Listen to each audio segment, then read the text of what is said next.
Sienna Rowe had been excited for this night. Maybe that was her first mistake. She'd picked a soft rose gold dress that shimmered under the lights, curled her hair until it fell just right over her shoulders, and told herself she deserved one night of feeling wanted. After months of loneliness, she didn't admit to anyone. But now she stood alone in the corner of the rooftop lounge, the city glittering far below, while her date Darren slurred drunken apologies as he stumbled away toward the bar. "Give me a minute," he'd said. That was 20 minutes ago.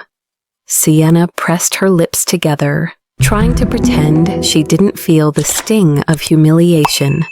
The guests around them were polished, refined, glamorous. None of them had a date currently knocking over cocktail napkins. She wrapped her arms around herself, the breeze brushing her bare shoulders. Then came the voice, deep, smooth, controlled. A voice she felt before she heard. "You look like you're doing everything you can not to disappear." Sienna turned, and her breath caught. Adrian Vale, yes. That Adrian Vale, the billionaire who owned the building they were standing on. The man whose presence alone made people straighten their posture stood a few feet away. Tall, sharp jaw, dark suit, an aura that felt like warm gravity. He wasn't smiling, he wasn't curious. He was noticing her, fully. Sienna blinked. "I'm fine." His gaze traced the tension in her shoulders, the tight grip of her arms around herself, the way her eyes kept drifting toward the bar where her date had vanished again. "You don't look fine," he said softly. She swallowed. "It's just, my date had too much to drink." Adrian's jaw flexed subtly. "He left you standing alone at an event like this?"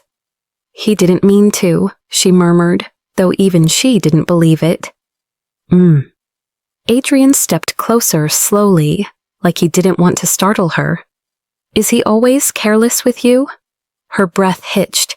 "We've only been out twice." "Then you're learning early," he said dryly. She felt heat rise to her cheeks. "I really don't want to be rude." "You're not," Adrian murmured, "but he is." The way he said it low, steady, unblinking, made a shiver run through her. She wasn't used to being defended, certainly not by a man like him. Sienna forced a small smile. "I'm sure he'll be back soon." Adrian's eyes darkened, the city lights reflecting in them. "Do you want him to be?" She froze. The truth sat bitter on her tongue. "No," she whispered. Adrian exhaled softly, like he'd been waiting for her to admit it. He looked out over the city, then back at her slower this time, gaze dropping briefly to the ribbon strap on her shoulder, the way her fingers toyed nervously with it. "You shouldn't be standing alone," he said. "Not when you look like that." Her pulse stumbled. Like what? Like someone worth noticing. Her entire chest warmed. Sienna tried to laugh, but it came out soft and shaky. "You don't even know me." "Don't need to," Adrian said. "Not to see when a woman deserves better." She swallowed. "Better than what?" He stepped closer, just enough that her breath caught, just enough that the city noise fell away for a moment. "Better than being abandoned by a man who can't even stay sober long enough to hold a conversation with you." Her heart hammered. Adrian's gaze softened slightly as he studied her. "May I?" he asked. Her brows drew together. "May you what?" "Stand with you," he said simply, "since the man who should be doing it isn't." She hesitated, but only for a moment. "Okay," she whispered. Adrian moved to her side close, but never touching. His presence alone felt warmer than the heat lamps overhead. "You came here hoping for something good tonight," he murmured. "How do you know that?" she asked. He gave a quiet, crooked half smile. Because you dressed beautifully, but your eyes tell me you were hoping someone would finally see you. Her breath trembled. And you think he didn't. I know he didn't. Sienna looked down, embarrassed by how much his words affected her. Adrian angled his body slightly, watching her with a patience that felt strangely intimate. Tell me something. She looked up slowly. Okay. Do you always settle for men who don't recognize what's right in front of them? His voice dipped lower. Or is this the first time? Sienna's lips parted. She didn't know why she answered honestly. Maybe because he asked gently. Maybe because he said it like he truly wanted to know. I don't know what I deserve, she whispered. Adrian's expression changed, darkened with something protective, something fierce. I do. She inhaled sharply. And what is that? She asked. He leaned just a little closer, enough that her pulse fluttered under her skin. To be with someone who sees you, he said softly. Even when you're trying to disappear. The breeze lifted a strand of her hair. Adrian's fingers twitched like he wanted to reach out and tuck it behind her ear, but he didn't. Not yet. Sienna was shaking before she realized it. Adrian noticed instantly. Are you cold? He asked, voice softening. Just overwhelmed, she admitted. His eyes lingered on her lips for a brief, breath-stealing second. Then let me take care of that, he murmured.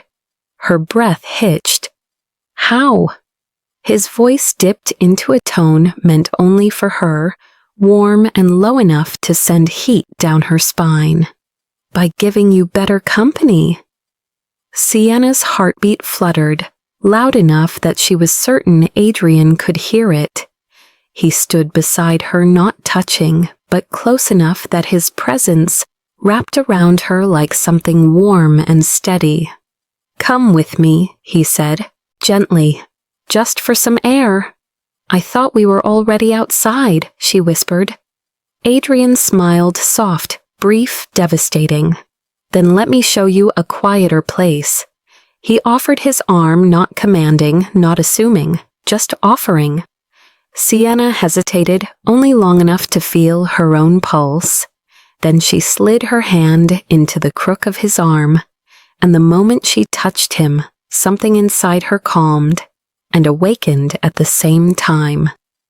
Adrian led her to a private terrace, hidden from the rest of the rooftop lounge, tucked between tall greenery and soft gold lights. The city stretched beneath them like a glittering river. He released her gently. You okay? He asked. Sienna nodded, though her voice trembled. I think so. Adrian studied her face quietly, deeply, like he was memorizing every small line of emotion she was trying to hide. You shouldn't have to think about it, he murmured. You should know. Her breath hitched. Why do you care so much? You don't even know me. He stepped closer, his voice dropping into something softer, something that felt dangerously like truth. I noticed you the second you arrived tonight. Sienna's chest tightened. You did? He nodded once, slowly. You walked in looking hopeful, and then that hope faded, and you tried to cover it by smiling. I see people do that all the time. His gaze softened. But when you did it, something in me reacted. Her knees almost weakened. Adrian, she whispered. He dipped his head slightly, eyes warm and steady. He hurt you tonight, but not because you weren't enough. He hurt you because he couldn't recognize what was in front of him. Sienna swallowed hard. And you could? Adrian let out a slow, quiet breath. Yes. The word hung between them, heavy with meaning. She looked away, trying to steady her voice. I shouldn't be here with you. Do you want to leave? He asked, stepping close enough that the warmth of him brushed her shoulders. No, she admitted, breathless. I Don't. Adrian's jaw tightened as if her honesty did something to him. Then slowly, carefully, he reached up. His fingers hovered near her cheek. "May I?" he asked, every syllable gentle. She nodded. His thumb brushed the faint trace of mascara beneath her eye, warm and tender, sending a soft shiver through her. He wiped away the last sign of tears she'd fought to hide. "You don't deserve to be embarrassed tonight," he whispered. Her breath trembled. "You make it hard to feel embarrassed." His eyes warmed with something deeper. "Good." For a moment, the world felt suspended light soft, air warm, city humming far below. Sienna's voice came out in a whisper. "What happens now?" Adrian's hand fell slowly from her cheek, lingering near her jaw. His voice lowered steady but undeniably warm. "Now," he murmured, "I stay here with you until you don't feel alone anymore." Her chest flooded with heat. "And after that," she breathed. He stepped closer, close enough she felt his breath on her skin. "After that," he whispered, "you get to decide if you want better, because I'm right here." Sienna's heart stuttered. Adrian's gaze held hers deep, warm, waiting. He didn't kiss her. He didn't rush her. He simply stayed close, letting the moment speak for itself. And for the first time that night, Sienna felt chosen, seen, wanted, by a man who didn't walk away, but walked straight toward her.